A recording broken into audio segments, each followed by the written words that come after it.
Here, let's go.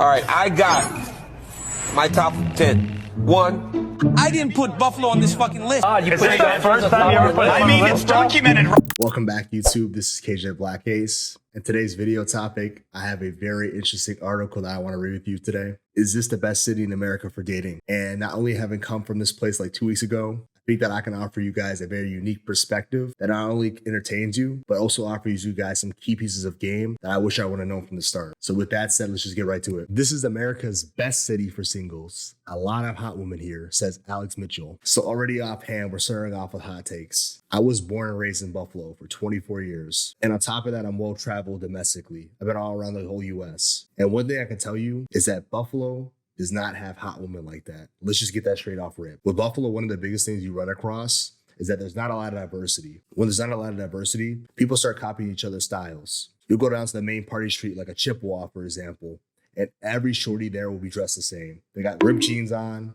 they might have some dunks on, or they got some random ass boots on. I like seeing a shorty and just saying, wow, you're different. You're a little bit more unique than what I'm used to seeing. If you go to LA, for example, or even where I'm at now, Houston, Texas, there's so much culture here. There's so many different type of women. There's so much going on. To keep it a butt with y'all, it'd be damn near times I'm scared to leave the house because I know that if I walk out looking crazy, there's gonna be a baddie right there waiting. It's crazy how this place works. New research from the Thriving Center of Psychology has found that Buffalo is one of the best cities in America to be single. The Western New York metropolis has the third most single people per capita compared to the other major cities, according to the survey, which relied on U.S. Census data. Having a city that's full of singles is not necessarily a good thing if you look at it. Men and women. A lot of guys in Buffalo, from my experience with the peers that I grew up with, don't do anything but sit in the house and play video games or the Buffalo Bills games. How can you meet people if you're staying in the house all day? So a lot of shorties are single because of that. On the opposite end, for a lot of guys, a lot of the shorties don't date outside of their cliques, which is crazy to say. Like, Buffalo is a very clicked up city. If you're trying to date a shorty from a clique that you're not familiar with, you're going to have so many different obstacles you need to overcome in order to even get your foot in the door. It's actually crazy how that works. Any other city, you walk up to a shorty, you say, what's up, you approach her, you get to know her, you show her what you're about, boom. The shorties in Buffalo, unless you're super clicked in, they're not going to give you that benefit of the doubt because we don't have tourists coming into the city. We don't have people consistently meeting new people in Buffalo. So it's kind of like whoever you roll with after high school is kind of who you're with. Even me personally, like with my boy Carmen, the reason why I didn't have more than one friend in Buffalo is because I didn't trust nobody because I wasn't used to meeting new people who were on the same wave as me. Buffalo bachelors especially are cheering the favorable conditions. When it comes to casual dating, there isn't much effort that needs to be put in. Says Trevor Kearns, a 29-year-old software designer who told the Post. Connecting with single ladies does not require going out of the way. You can just live your life like you normally do and meet people.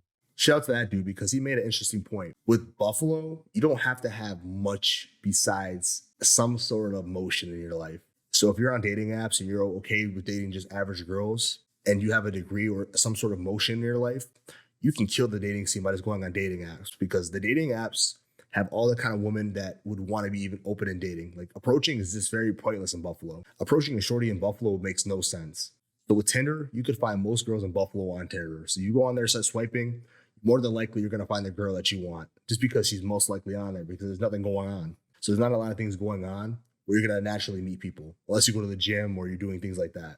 There isn't like any big rodeos or any big fairs that are going on in the city or anything that would really bring people together. I like a Bills game. But even then, if you're going to a Bills game, you're targeting your friends. So it's like the city's affordability is a key reason it's good for bachelors and bachelorettes. The cost of living is 39% below New York State's average and 5% below the nation's average as a whole.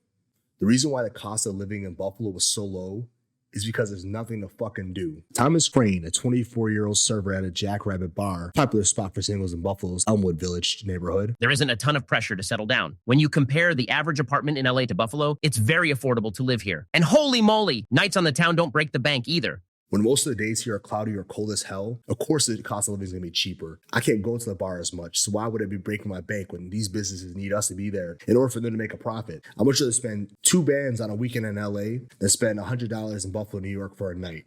To be honest with you, you could have tripled my income in Buffalo, give me my dream girl, and I would still not want to live there. I will say this about Buffalo. We have some of the best food in the country. The single culture tends to be centered around meeting people in bars, not online, in part because the city is so small. 277,000 residents.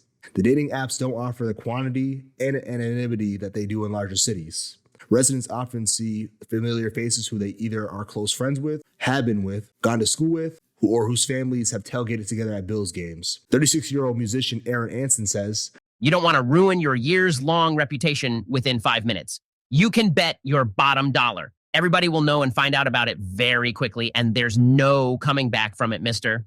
I'm going to admit my flaw now, guys. I have not been on Tinder or any dating apps since the pandemic in 2020. From my personal experience, having talked to 1,000 girls in Buffalo, probably alone, there is a lot of options on those dating apps. You do run into people from high school and your close friends, not only on the apps, you run into them anywhere you go. So if you go to a club, you're probably going to see someone you knew from high school. You go out to Target, you're going to see someone you know from high school. That's just how Buffalo is. So the only problem with Buffalo's dating app scene is that it's so close to like Ontario and like all these other fucking Canadian cities. And you get matched with a lot of Canadians in Buffalo. So a lot of times you don't want to go over the border to go meet somebody. So like half the matches you find on there are done.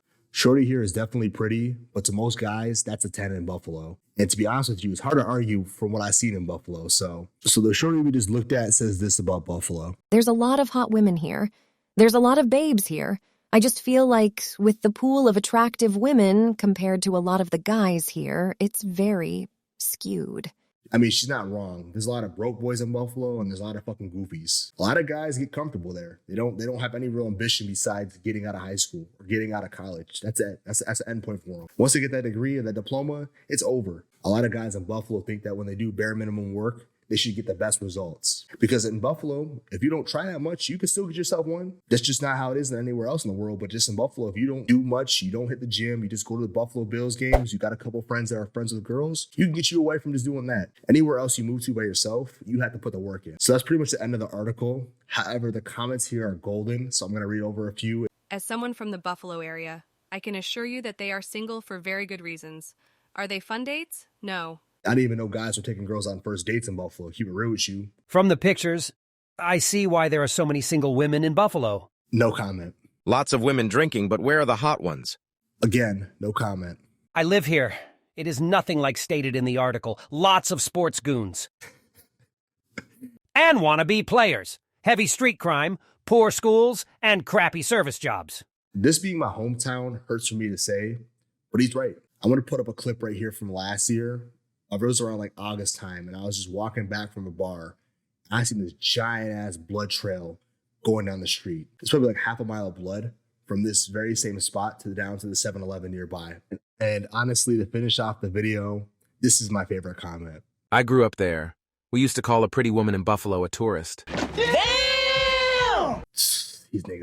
These dudes are ruthless in the comments, man. I'm going to put the article in the description just because I want to shout out to Mr. Mitchell in regards to it. Very good article as far as how it was crafted. Do I agree? No, but everyone's obviously entitled to their opinion. Also, make sure you guys follow my social media right here. My stories are on point. I post hella game, hella different behind the scenes footage, hella just different perspectives that you guys might not see on YouTube. So again, just make sure you follow me on my social media. I also am getting back to posting edits on there. So just make sure you guys go ahead here and check that out. And with that said, just holla back. Peace.